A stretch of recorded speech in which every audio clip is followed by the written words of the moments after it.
This couple held their 13 children captive for most of their lives. The Turpin family House of Horrors is one of the craziest cases out there, and I feel like we don't talk about it enough. David and Louise Turpin were both raised really religious. When they met, David was 21 years old and Louise was only 14. Her parents obviously did not approve of this relationship because he's an adult and she's a child, so David essentially threatened her parents if they would not let them be together, that they would run away together and leave the state. So pretty much what he did was threaten to kidnap their daughter, because remember, he's an adult, she's 14. So her parents let them get married. She was 15, he was 22. Afterwards, she dropped out of high school and then they had a bunch of children. Over the next 18 years, they had 12 children. 9 years after the 12th child was born, they had their 13th child. It was 10 girls, 3 boys, and for the entirety of these children's lives, they were imprisoned, abused, and neglected. Think of the worst things you can imagine, then times it by 5. And they did it all in the name of God. They thought that God wanted them to raise their children this way. All 13 children also all had names that started with the letter J, just like the Duggar family, another really terrible family. When the Turpins first started having children in the 90s, at first everything seemed pretty normal, but the more children they had, the less money they had. They were also both addicted to gambling. They were in a lot of debt, so they started to cut expenses for their children, but not themselves. But they also wouldn't cut the amount of children they were having. Everything was gradual. At first, the children's meals were cut down from 3 meals a day to 2 meals a day. They had to ask permission to eat, but they also had to ask permission to do literally everything. They were super neglected. They were forced to stay in their rooms 24/7, other than to go to the bathroom or go to school. But every single year, things would get progressively worse. And the school noticed that the children were always coming to school filthy, wearing dirty clothes, they hadn't bathed, they smelled bad. They sent a letter home to their parents pretty much saying, hey, you need to take care of your children. So the parents just pulled them out of school. So now the children are literally stuck inside their bedrooms all the time. At this point, they were also only being fed 1 meal a day. They were barely given any bathroom breaks. They lived in terrible conditions. The house was nasty. The children were also punished for literally everything. The punishments ranged from not getting your 1 meal of the day, to being chained to your bed for days, to being locked in a small cage in the basement. And when they were in the cage, they were not allowed to be given bathroom breaks. So you can just imagine what that small cage was like. David and Louise, the parents, had multiple nice outfits, but each of the child just had one filthy, disgusting outfit that they had to wear every single day and was never washed. At this point, the children's 1 meal a day was just 1 piece of bread with some peanut butter on it, or whatever scraps were left over from their parents' meals that their parents didn't finish. David and Louise would go on these nice trips, but their kids were forced to stay home. And if you're asking yourself, why didn't they just run away? Well, they didn't run away for multiple reasons. 1, they were brainwashed. 2, they were terrified. And 3, for a majority of the children, this life was all they knew. They just assumed that everybody lived this way. The oldest 2 children were tasked with taking care of the rest of the children. The oldest 2 children were just pretty much treated differently in general. I think they were possibly the most brainwashed, so they were given extra privileges. Like, for one thing, the older 2 children were given smartphones. They didn't have SIM cards, so they couldn't make outward calls, but connected to the Wi-Fi, they could play games, they could download apps on them, which is crazy considering that the rest of the children weren't allowed to do anything. They weren't given toys, they weren't allowed to watch TV,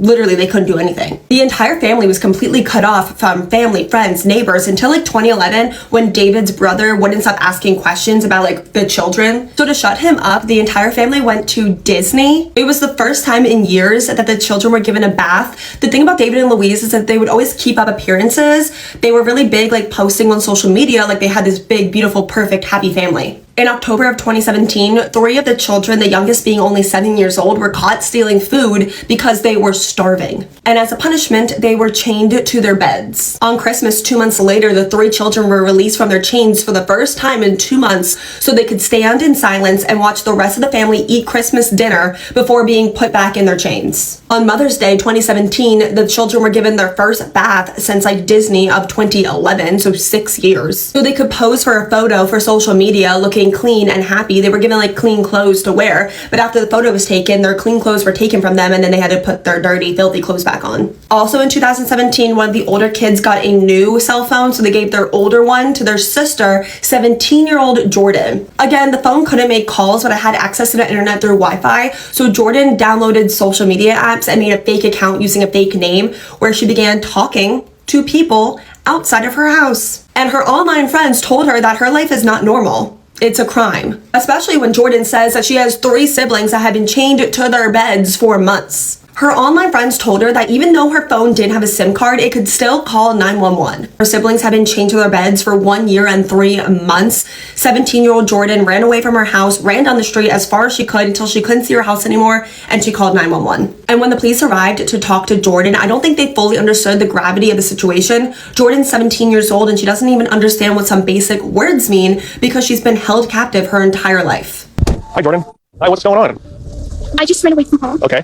And I live in a family of 15. Okay. My 2 little sisters right now are chained up. They're chained up? Yes. Where are they chained up at? On my bed. Now, mother didn't chain them up just to be mean. Okay. They're chained up because they stole mother's food. But I'm sorry if I talk too much. Okay. I've never talked to anybody out there, so I've never been alone with a person, so this is fair for me to talk. Okay. How did your parents know you left your house? Not being home. Do you take any medication? What's medication? Medication? Yeah, what's medication? Do you take pills? Do you take pills? Oh, I don't think I've ever taken a pill before. Okay. Right, I haven't. My parents are abused. They abuse us. But the reason I called, and the reason I managed to get out here, this is one of the most scariest things I've ever done. I'm terrified. But I called because my 2 little sisters are chained up right now. You have pictures of your sisters chained up? Yes, but they're here. Okay. I don't have proof of everything, but I have proof that my sisters are chained up. So see, those are the places that make it on them. And see how dirty she is? We're so filthy. We don't take baths. We don't. How did your sisters get like this? Okay. Your parents chained them up? Yes, because they stole food. Okay. But they stole it because they were hungry. Who took this picture? I did. I took those pictures. Okay. You make sure to save these, okay? Okay, I will. Don't get rid of those. I will. I won't. Can you do me a favor to take a seat in the back of my car? Okay. Do you have any injuries? What's injuries? Are you hurt? Oh, no, not right now. What are your parents going to do when they find out you left? They're going to want to literally kill me. What's the worst thing they've done to you? They have choked me against the bed, and Did you call the police? I didn't have the to phone yet. I can't back up. Oh, my brother should be helped. They're chained up? One of my brothers is chained up. So 3 people are chained up right now. So what does your mom do? Nothing. She just stays at home. But she's always gone. Well, why don't you guys just leave the house? Because we're terrified. We don't really have a way. Everyone's always looking. There's always somebody. The parents were arrested on 75 different crimes. The first responders said that the house was absolutely disgusting. There was this terrible odor coming from the house. They said that like abused animals were treated better than these children and living in a cleaner, nicer home. The children were all filthy and thin. The police actually thought that all of the children were minors because of how tiny and malnourished they are, but they actually ranged, the 13 children ranged in ages from 2 years old to 29 years old. The neighbors had no idea that there were 13 children living next door. In the house, they also found a notebook where the parents kept track of their children's punishments, and it turns out if it wasn't for Jordan's bravery, her 3 siblings, remember the youngest was 7 years old, that were chained to their beds in October of 2016 would have been chained to their beds until Christmas of 2021.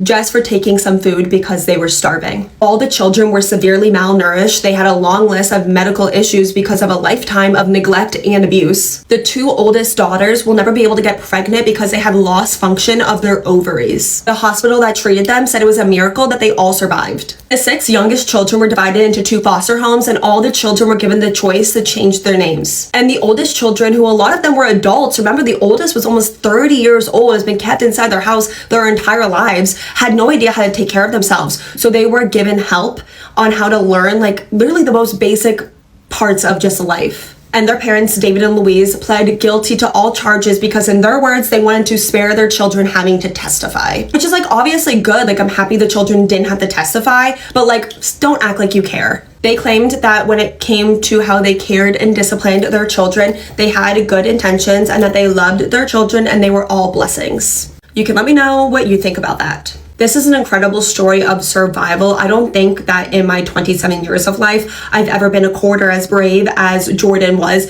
in that moment to get help for her siblings. I don't think that all of her siblings would have survived if it wasn't for her. I wish all of them a lifetime of happiness, and on the chance that any of them will see this video, please be nice in the comments. Please say only nice, encouraging things, please. Let me know all your thoughts on this case in the comment section below. Until then, I will see you guys next time in my next video.